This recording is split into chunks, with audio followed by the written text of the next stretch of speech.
There is much to be learned from people who have lived on this land much longer than we have. A knowledge that manifests itself not only in their relationships with nature, their songs and epics, their technology and creations, but in their very survival. Only by being aware of this heritage of the indigenous can we find not only our roots, but our direction. Their pride and ours, captured in one word, Dayaw.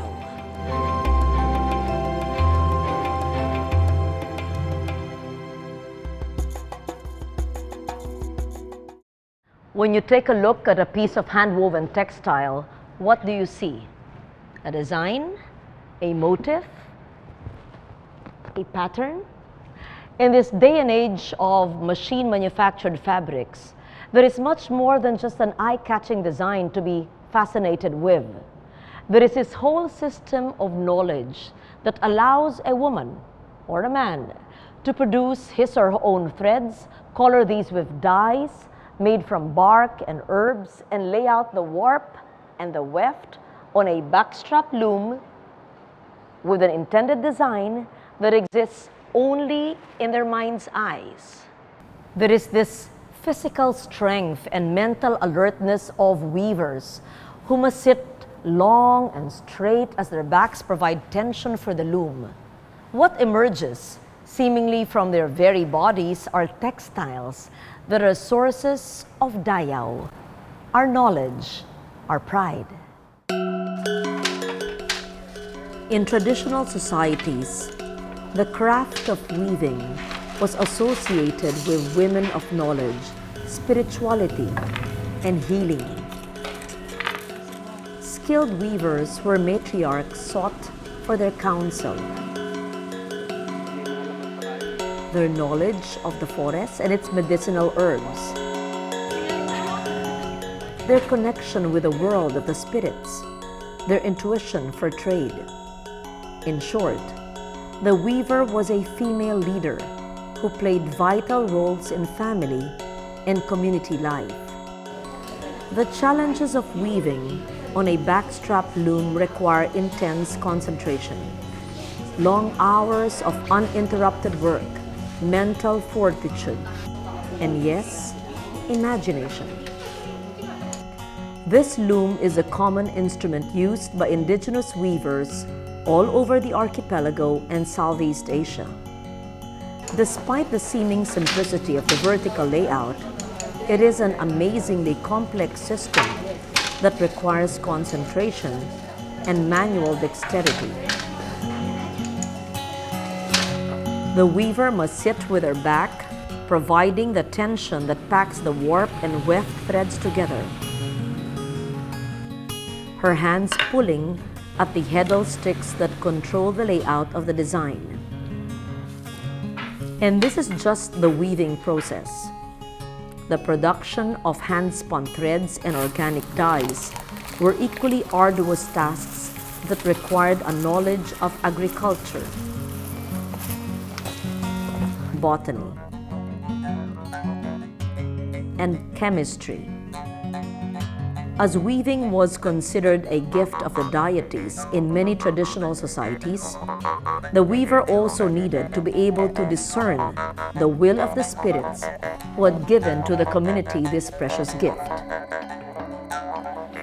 The textiles produced were not only used for dress. Textiles were signifiers of prestige and social rank within the community. Taken outside, they were valued trade goods that were bartered into other communities. In rituals, special textiles were used to communicate with the spirits.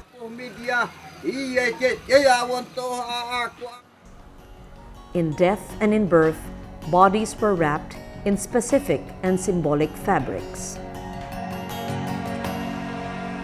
The government, through the initiatives of the NCCA, has honored weavers who have embodied the best of their traditions and guaranteed their survival. Two of these recipients of the Gawad Manlilikha ng Bayan specialized in weaving of abaca textiles. The abaca fiber is an exceptionally difficult fiber to produce and to weave. The weaving of it is practiced by the groups of Highland Mindanao, the Bagobo, Tibolis, Mandaya, Subanon, and Bilaan.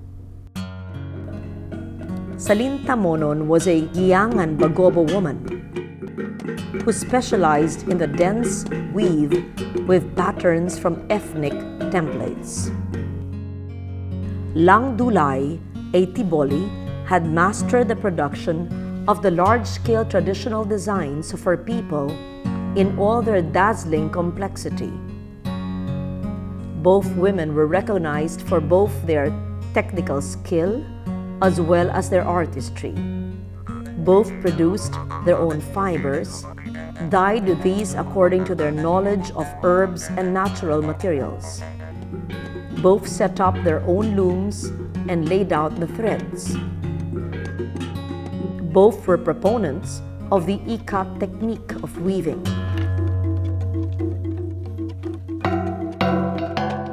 Ikat is the process of tie-dyeing specific portions of a bunch of thread so that the tied portions resist any dyes. When laid out for stringing on the loom, the raw threads look like nothing more than abstractions. But in the positive and negative portions lie the blueprint of a textile that, when finished, can only be described as complex, whole, integrated, and nothing short of amazing.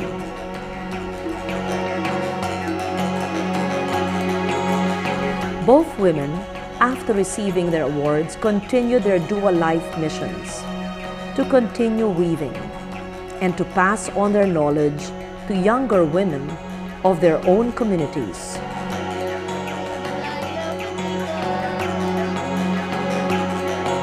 Sadly, both Lang Dulay and Salinta Monon have passed on, but their handiwork and their wisdom live on in the hands of younger weavers.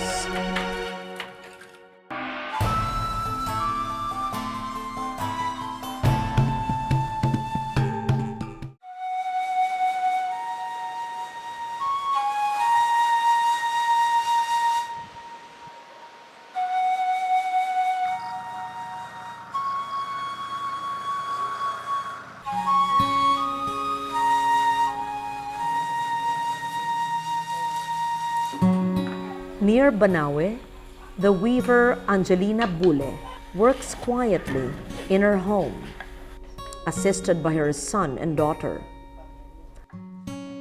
Her forte is ikat weaving, a technique that is still very much alive in Highland Mindanao but was almost extinct among the Cordillera people. Until the last half of the 20th century, ikat textiles were the most highly valued by the Ifugao. Kung naghahabis si nanay, ganito ang nisi-set up ako ang gumawa ng ganito. Ako ang maghahabi. At saka yung gumawa ng design, naka-plaster sa thread, tinuluan na akong magtali. Ito yung pinakaunang Ifugao ikat weaving begins with a muntudun, or the hand rolling of the threads. In the mumbayat stage, the threads are laid out to form the pre-warp.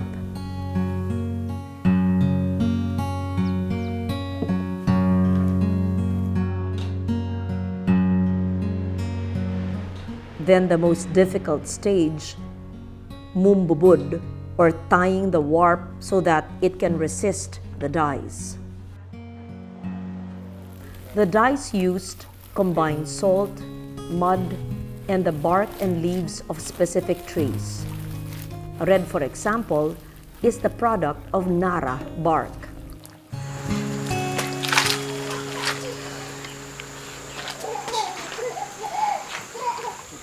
pumasok sa loob yung kulay niya.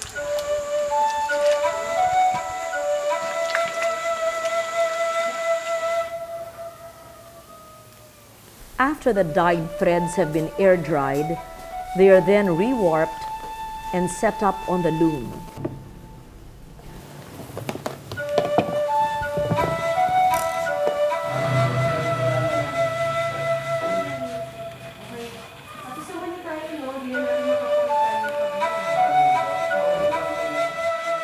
Only when the warp and weft are precisely laid out can the process of weaving or monhabol begin.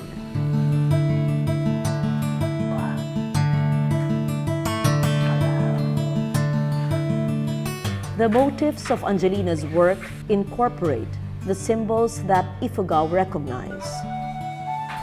The lizard, a totemic animal of ancient origin. The mortars and rice sheaves that signify bounty.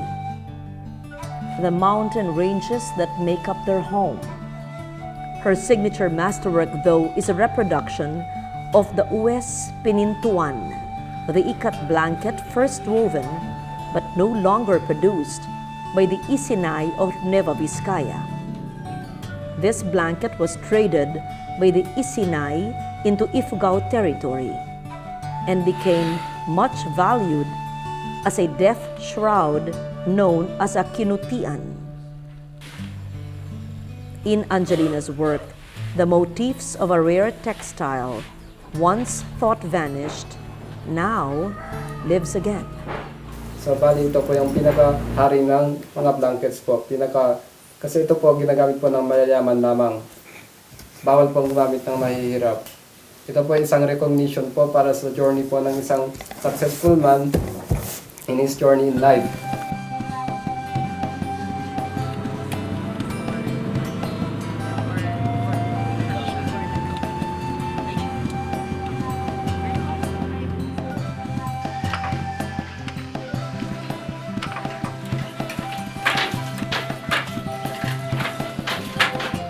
In Ilocos Sur, in the town of Caoayan, weavers, both young and old, take their own weaving traditions into the future. The spare, striped binandera designs of the Ilocos peasants is their forte.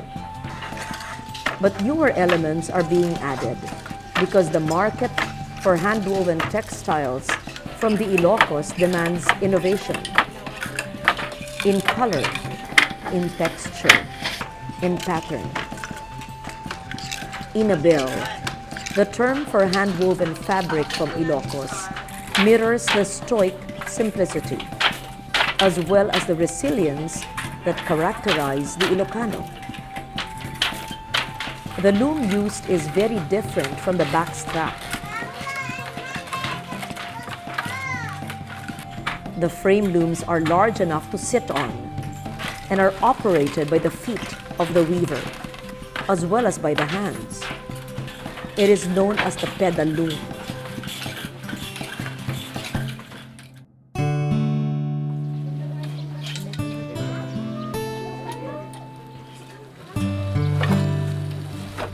Magdalena Gamayo is 91 years old.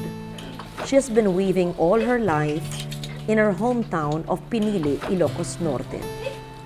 In 2012, she was awarded the Gawad Manlilikha ng Bayan for her outstandingly fine abel weaving.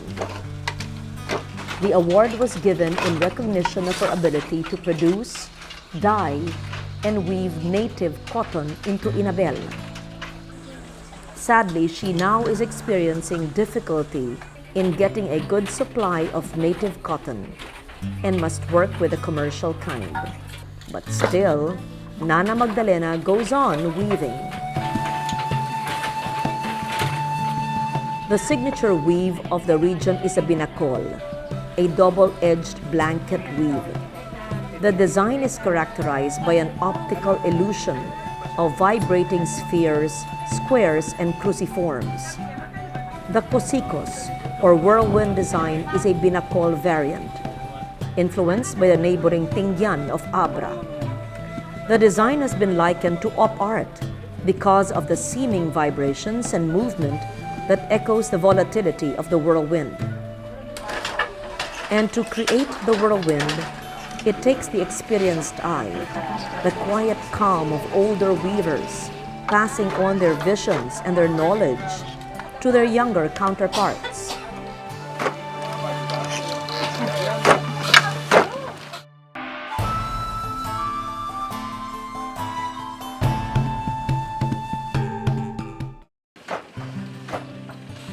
Weaving as a continuation of a tradition, as a resurgence and revival of lost knowledge, as an expression of one's culture. Now, what about weaving as a viable source of income, as a cooperative effort that allows entrepreneurs and weavers to work together to create business relationships and economically stable communities?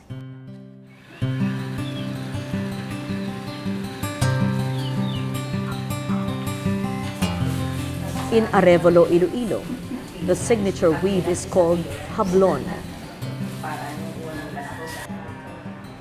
Weavers here work with entrepreneurs and financiers from within their communities to form informal cooperatives where textiles are literally the fabric on which their lives depend.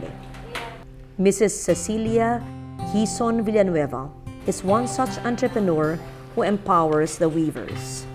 I do not know how to weave. I just manage. But I am the one making, giving them the design, the color, and what item to weave. Because I am the one attending to the customers. So I adjust to what my customers like or what are they interested. Like the barongs for men. I also make colored barongs. I supply them the materials, the loom, and I give them the design. And then once they finish, they bring it here, and I pay them by the piecework. And their pay depends on what kind of work. If it is so intricate, so they have a higher pay. It's a simple one. It depends on what kind of item I order.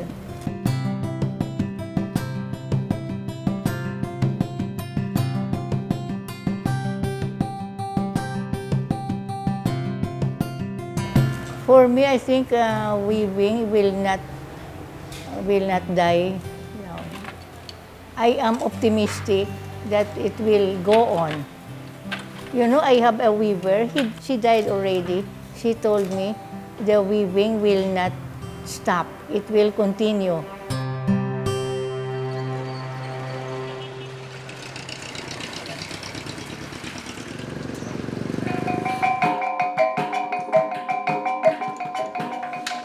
In Barangay Tamontaka in Cotabato City, Bay Albaya Wampa of Inaol Weaving talks about the practical concerns when traditional designs must conform to modern tastes. Surely, a challenge that any weaving tradition must undergo to survive. We usually use the traditional design, no? But nagmi-mix din kami yung latest trend ngayon. Usually, inaano din namin yon, ina-adapt din namin. Most of the traditional designs are the colorful one. Just like this, ito yung sinaunang namin, mga designs, no? This design is mupak sa langit. One of the oldest design, Maguindanao design. Yung trend na color, medyo nag-mix na siya. Favorite color for this design, maroon, green, golden yellow, and then we have the blue one. Ito yun siya, yung mixed colors, no? We started nga, kako, is from 1996. But then, hindi pa masyado siya boom kasi we only had that time, isang loom lang kami. Old lady lang yung nag-weave sa akin. Tapos kaya, inorganize ko sila way back, no? Itong mga women na usually single mothers, separated mothers, and then single ladies. Yung mga Muslim, tri-people kami. In the sense that yung itong organization is composed of tri-people actually. Ang mga officers dito, being the founding president, Meron kasi akong kaibigan na mga Christian, kasama sila sa set of officers nitong Aljanela. Kami-kami yung nag-ano nito.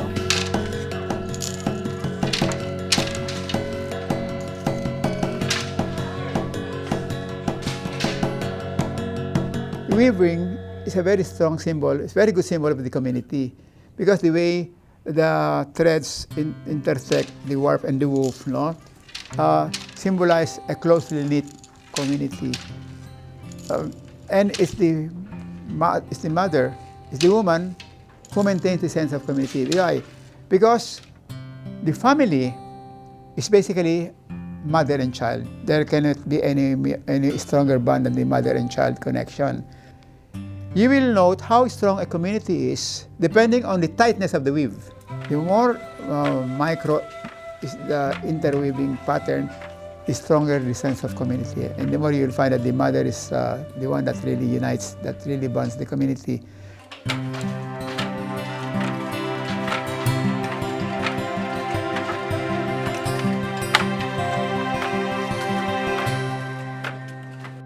I'd like to think of the looms as the early computers and of the weavers as the early programmers, guiding their efforts were nothing more effective than feminine intuition, shared knowledge, and imagination.